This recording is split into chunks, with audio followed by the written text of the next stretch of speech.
and welcome to Fixed, the podcast by the Fix Media where we unpack media insight and take you behind the scenes of editorial decision, strategy, and innovation in the industry. I'm Borsi, and I will be your host today.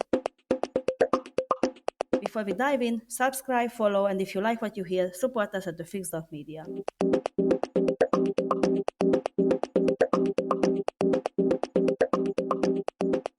Hello and welcome everyone at Fixed. Today we're going to talk with Zsófi Borsi, editor and founder of Lazy Woman. And today we're going to cover how to manage an all-female, fully digital newsroom. So I'm going to let Zsófi introduce Lazy Woman and herself as well. Hi Zsófi, how are you? Hi, thank you so much for the invitation. Thanks for having Lazy Women on the podcast. So, yeah, my name is Zsófi, and I'm the founder, editor in chief of Lazy Women.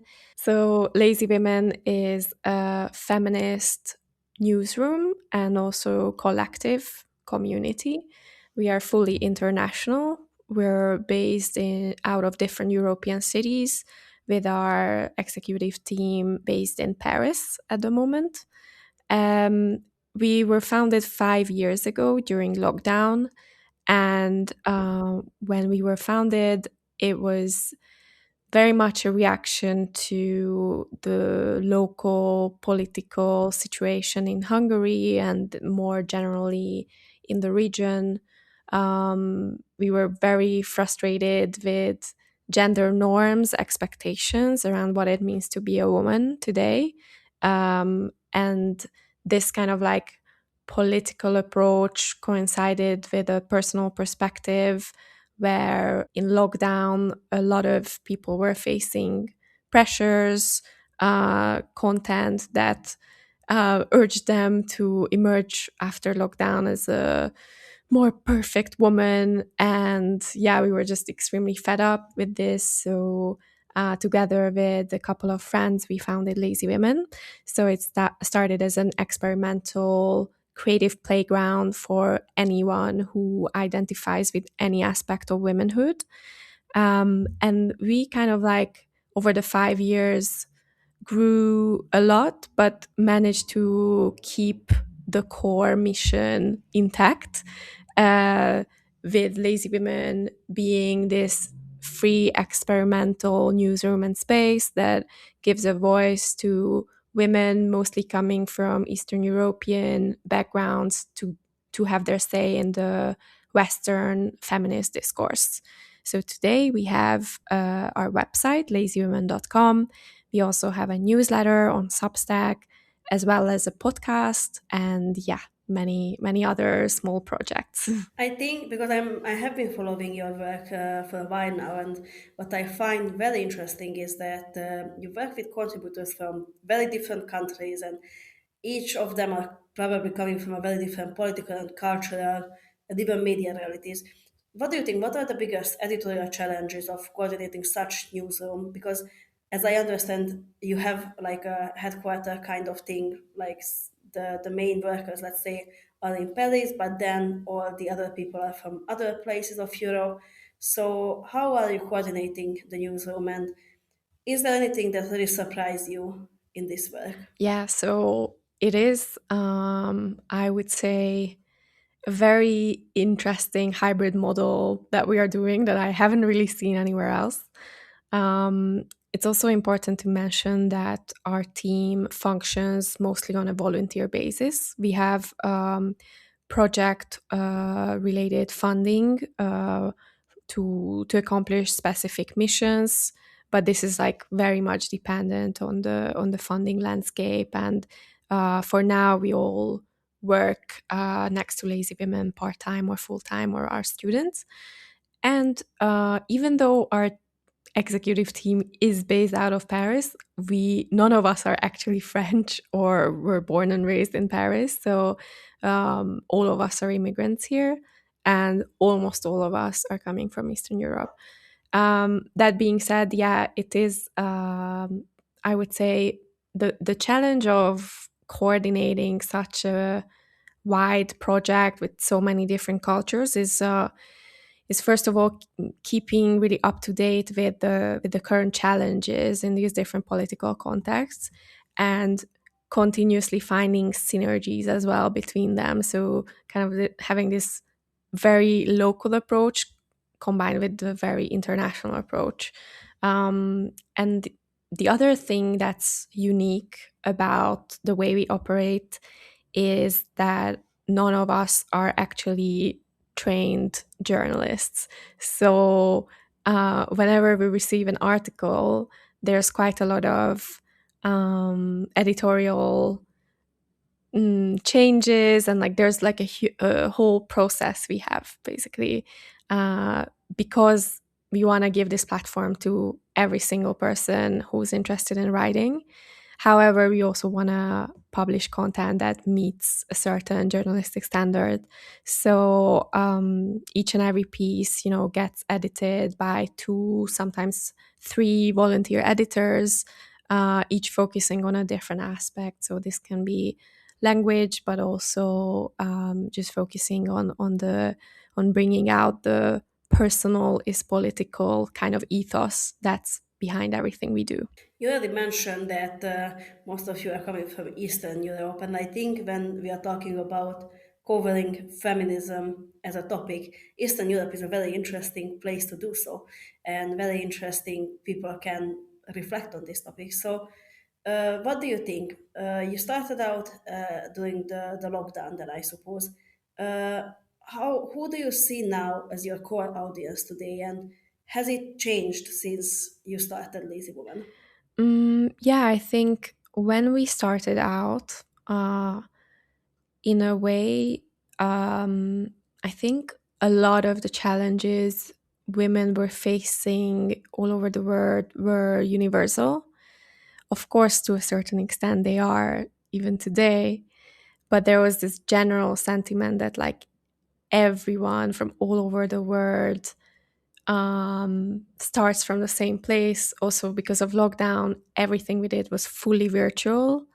So it didn't really matter where you're from when, as a contributor. Whereas in the 5 years of creating Lazy Women and the project evolving, we've really kind of found our niche in the audience of women who are usually from bigger cities, from Central and Eastern European countries, who have either stayed in these cities or left to work slash study abroad in different countries. So most of our audience has this kind of double experience of living in a foreign country, facing those challenges, and having a critical approach to what are the gender requirements or norms imposed by society in one place versus the other. In terms of age, I would say we have a quite young audience because Lazy Women is quite an accessible platform. For many women, it's their first encounter with feminism. So our audience age starts from as young as 16. Talking about the different aspects and realities. I think when we are talking about feminism, especially in this region, in some countries, it's still people still might look at it as some sort of foreign import or like a political threat. So, in countries where feminism framed as it, how do you think about the responsibility of feminist media, and how do you cover topics and European level debates in different countries in different aspects like this? I think what you mentioned is extremely important, and it's this constant tension between even the language we use when it comes to feminism. A lot of the terms, such as like mansplaining, for example, like don't really exist in, for example, in Hungarian, in my mother tongue. Like you would just use the English word, and there's this general sentiment that this is an import. This is something that's almost like part of pop culture for many women. And so we've done a few like experimental activities around this. We even did a workshop where we created a dictionary in a kind of like zine format about all these terms and how they could be translated into different languages. But beyond that, I think when it comes to the discourse, I think what makes lazy women stand apart is that we are not trying to dictate what feminism is, because we are so conscious that it can mean so many different things in these countries. And in our approach, we're really, instead of focusing on what it means to be a good feminist, or am I this kind of feminist, second wave feminist, or third wave feminist, or post feminist, like we just, while knowing that these terms exist and knowing the kind of like more kind of theoretical framework we are operating in, this is not at all our focus. We are really bringing it back to like, what are the challenges that women face, and that's it. Like that's all that matters for us. And um, increasingly also taking a solution oriented approach in our journalism, and also focusing on how can we go beyond these challenges, and what are the solutions that are being pioneered by women in the region. Do you think that this approach also might help you looking at this topic as a European topic without imposing any mainstream lens? Because I think when we are talking about feminism, and especially when we talk about media, feminist media, there is always this huge debate on it that, oh, it's just so mainstream, like you guys are just talking about this topic because this is what needs to be discussed at the moment.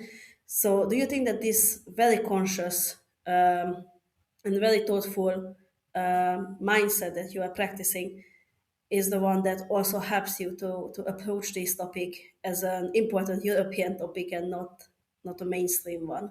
Definitely, I think that's kind of like the core of our approach at the moment, and thinking of ourselves as a fundamentally European platform, with being rooted in several countries. And actually, um, we are very, very happy and proud to announce a brand new project we are starting end of January, which really is a testament to all of these perspectives. So the project is called Making It in Eastern Europe, and it's going to be an interactive, geolocalized platform where the audience can click into different countries on an interactive map, follow stories from local correspondents based out of these countries, and the stories we are covering are really around innovative solutions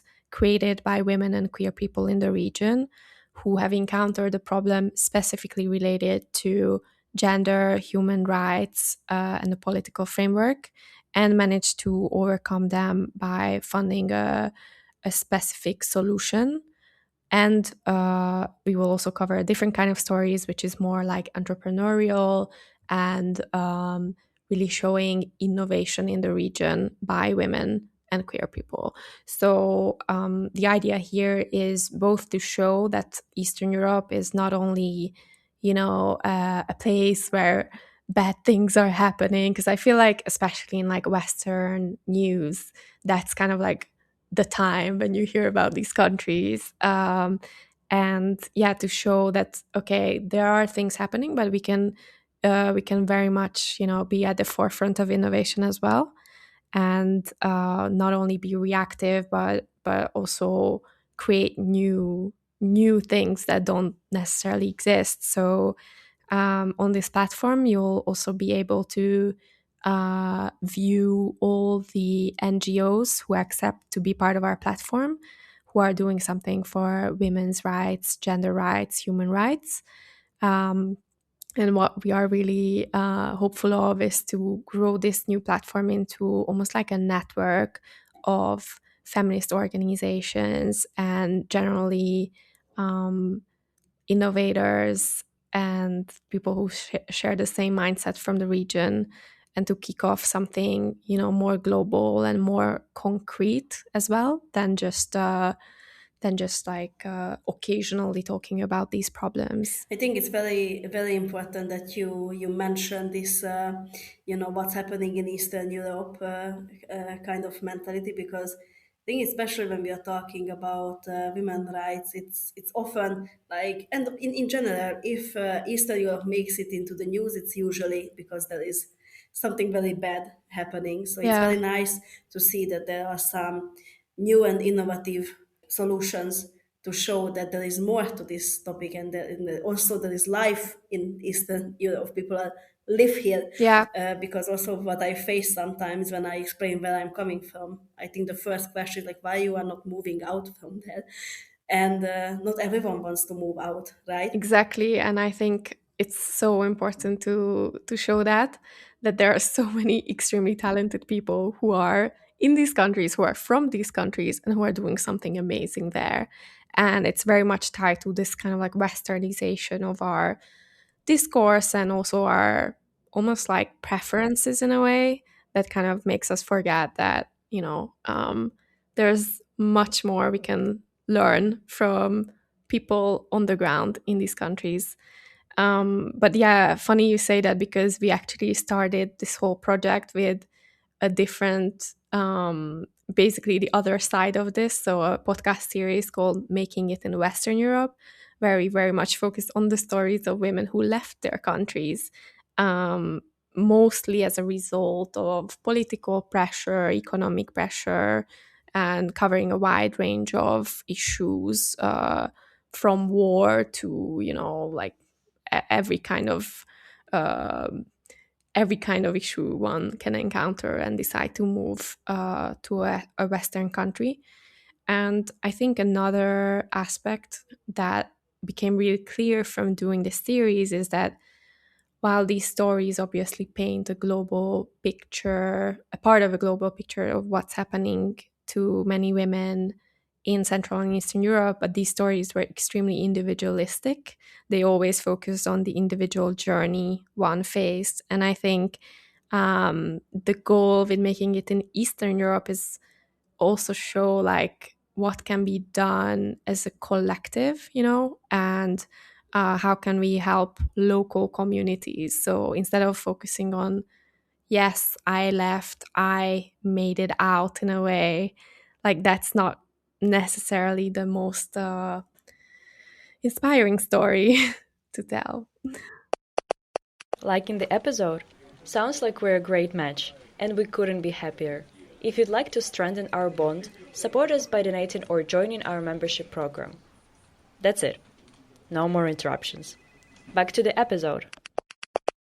All right, now maybe let's focus on the business model of Lazy Woman, because beside the topic and the audience, this is also something that I think many people might wonder: how are you starting? How do you start a newsroom like this? How do you sustain it? So let's talk about this now. How does Lazy Woman sustain itself, and what compromises, if any, have you like consciously refused to make? How you make it work? Yeah, this is a tricky question. I think we make it work because we really, really want to make it work and we're extremely passionate about everything we do. There's no other way, honestly. Like, that is as cliche as it is the most important thing. So, getting started, I would say the most important thing is to have like a kind of like small dedicated fund, either that you put aside for this or a grant you got. I think uh, you can also start with very little, like we did, and achieve something amazing. So it's actually crazy how much you can do with very little funding. However, like going forward, lazy women tried a few different approaches for monetization. So one is obviously European funding.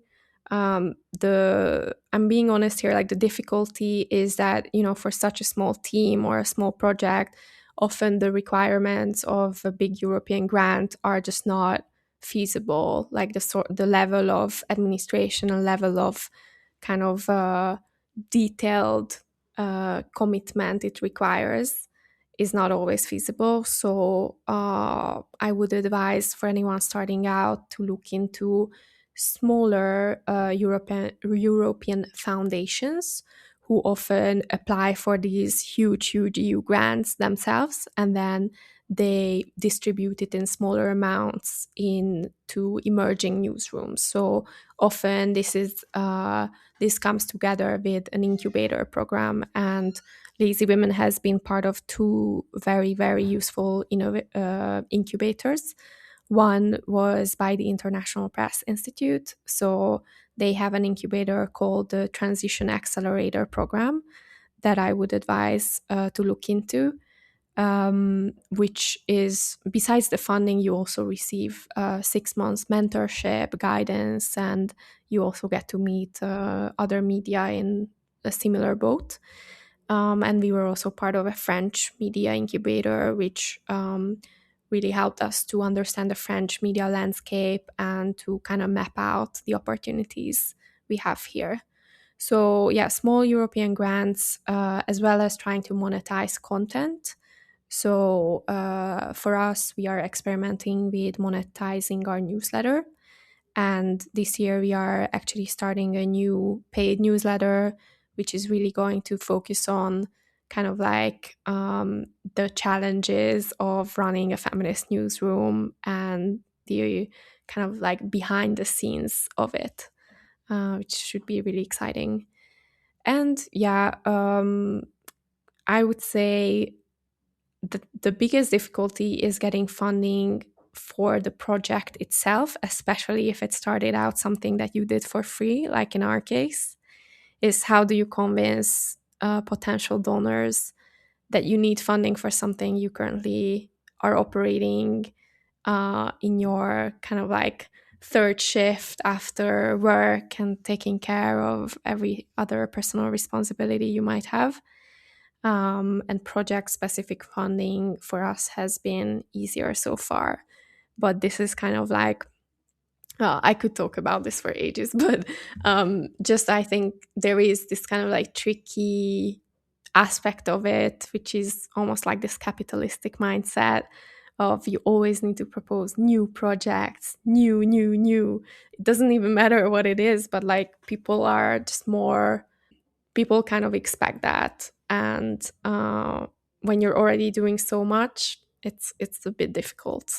You mentioned, like, I noticed that also this was not the first time you mentioned this, right? At first, like, now you mentioned capitalism, and then when you started to answer the question, you also said that some big projects are not feasible because it's very big and it's not.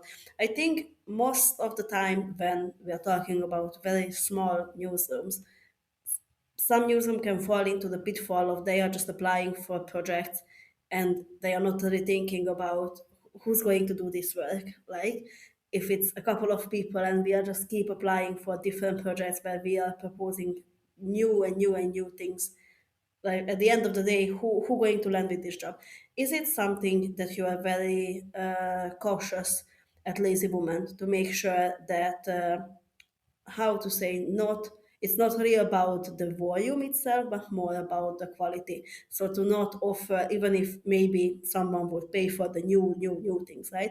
Are you trying to arrive to a point that it's not about volume and making lots of new things but more about what your team can actually do with the current amount of people that you have? Totally. I think this is a very kind of fine balance, especially when you're working with volunteers. The difficulty, there's many difficulties. There's one thing that, you know, people are really here for the mission, and mostly in my experience they are even more enthusiastic and more eager to contribute than if this was a paid work. So because they are so passionate about it, it's almost like I kind of feel like it's always one of my responsibilities to look out for people and like assure that they don't go into this burnout mode where they, you know, contribute extremely enthusiastically for a few months, let's say, and then they realize that they prioritize this over everything else, and then it's very tricky to find a balance. And yeah, in terms of our content as well, I think we're focusing on stories that have an actuality element, but that are also more relevant long term and that show, longer trends and sentiments that are here to stay.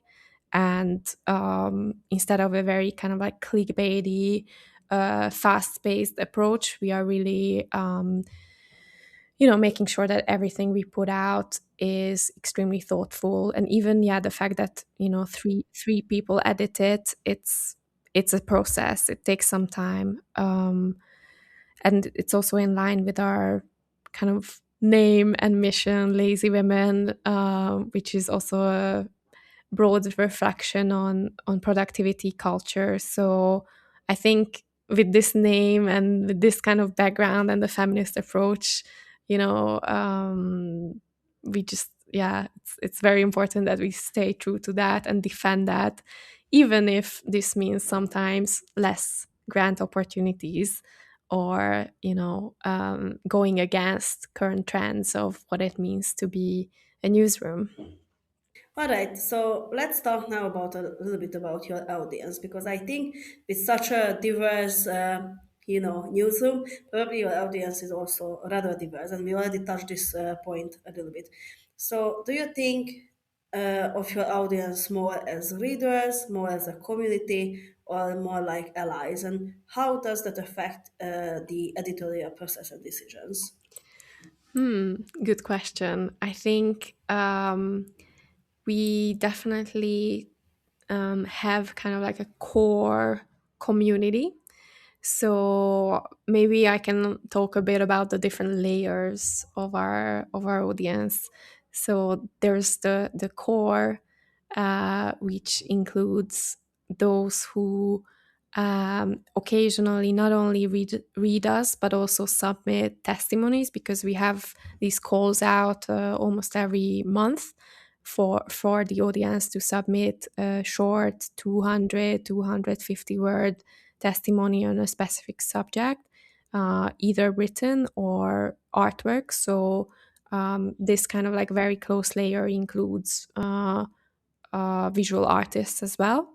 Then we have like a slightly bigger group. So this is roughly around like 5,000, 6,000 people who come to our events, who jump on any kind of opportunity we might organize in different cities, and who also kind of after a meetup continue organizing themselves. So that's definitely our strongest like community aspect. And then obviously there is like a broader audience that's more passive and more just visiting the website, subscribing to the newsletter. And yeah, these groups interact, and our goal is still very much to convert as many of the passive audience into community members, to spark discussions between them, and to kind of like provide Lazy Women as this open space, not only for our writers and not only for those who want to treat this as their side hustle, but for those who are really looking for a safe space to share and to discuss topics that are often totally impossible in the kind of personal circumstances they come from. Speaking of this, what do you think? What kind of content creates the strongest engagement? And what do you even consider in this sense as a strong engagement? Like, is it more on social media, or is it more like people visiting the event, or like what would you consider as engagement? And what do you think? What content that you are producing in Lazy Woman creates the best or the strongest engagement?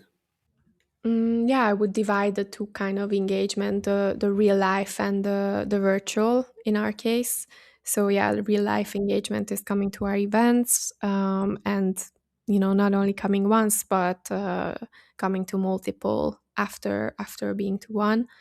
But in terms of like online content, I think what's been working really well for us is pieces that start out from an extremely personal perspective. So almost like a confession kind of type, that have a broader relevance and that can be extended to tell something about a society, for example, or a current cultural phenomenon.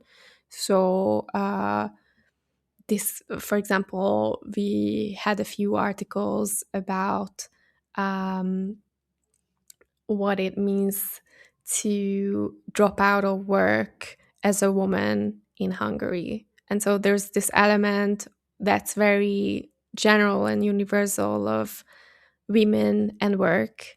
But then in the testimonies that the piece includes, it's very much about the concrete political and social context.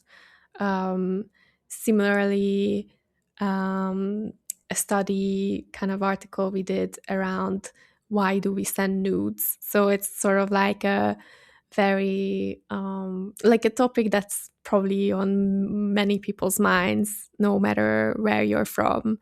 But then we broke it down into different like cultural differences as well, and ages and pressures that women face, women might face in different countries. So yeah, I think um, topics with a global relevance and then bring that down to the personal. Yeah, that's kind of our recipe. What do you think? What's the role of social media in this story? Because, of course, I follow lazy women on social media, of course, and I really like it. I really like the visuals, and of course, I'm part of this bubble who's following this sort of content, and I'm always very happy to read or see anything. But what do you think? What's the role of social media in woman? Social media has a very important role in our newsrooms functioning. I think, given the age group and kind of like core persona we are talking to, Instagram is our main platform. And I think it has like a huge responsibility, especially when we are repurposing content into Instagram carousels.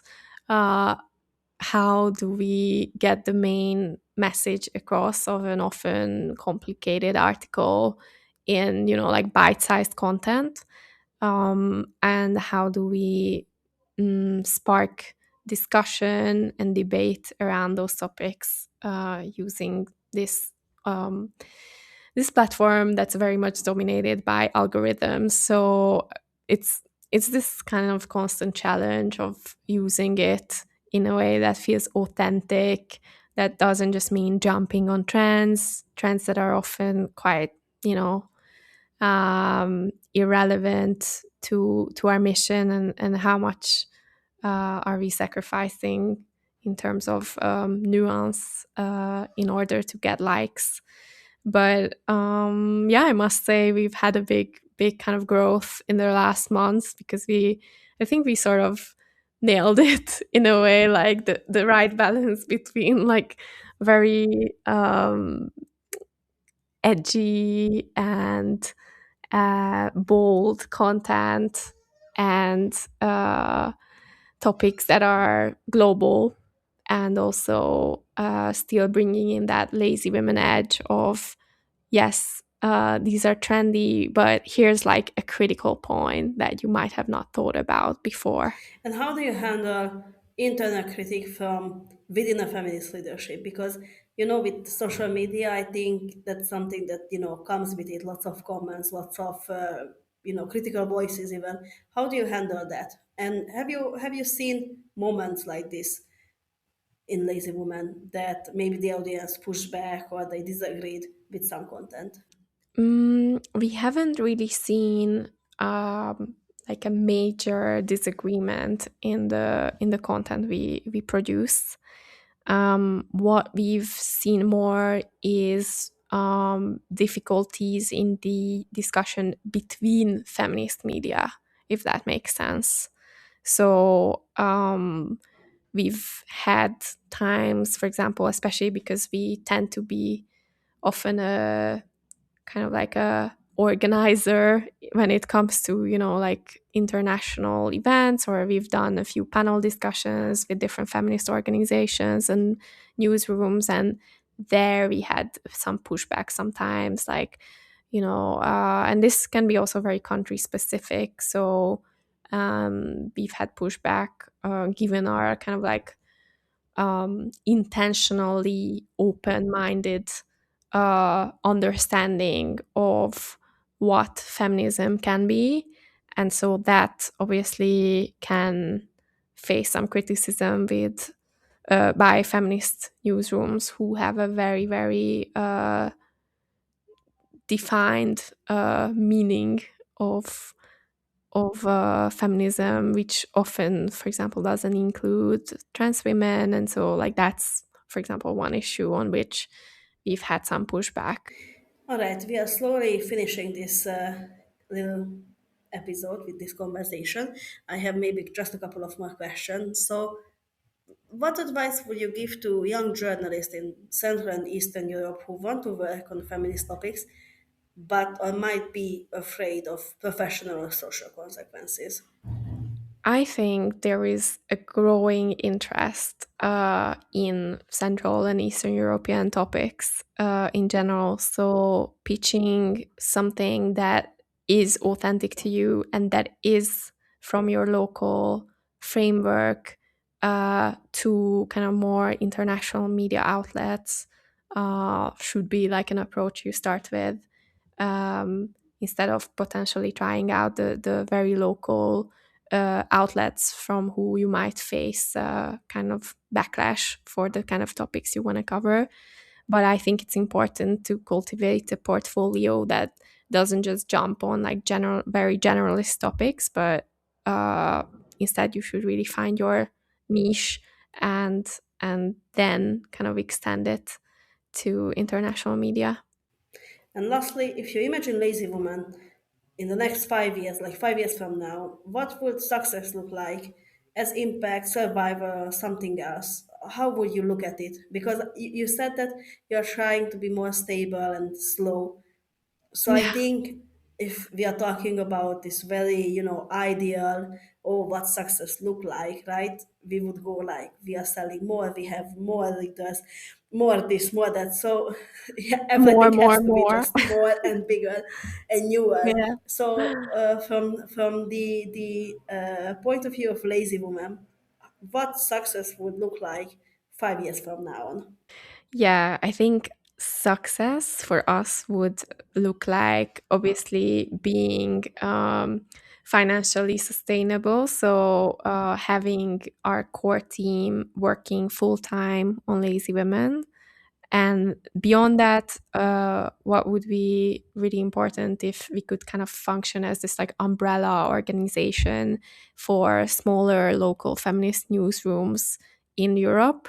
And I would love to see, Lazy Women become like almost like an aggregator of all the feminist progress that's happening all over Europe and potentially even beyond. So, yeah, for me, going beyond the media to really be a network and a global community is the most important. All right, Zsófi, thank you so much for joining for today's episode of Fixed. Thank you so much for having me on the podcast. Have a nice day. To everyone listening, thanks for tuning into Fixed. Subscribe wherever you get your podcast, follow the Fix online, and yes, we're now also on TikTok. Want to support our work? Visit the Fix.media and explore our new membership program.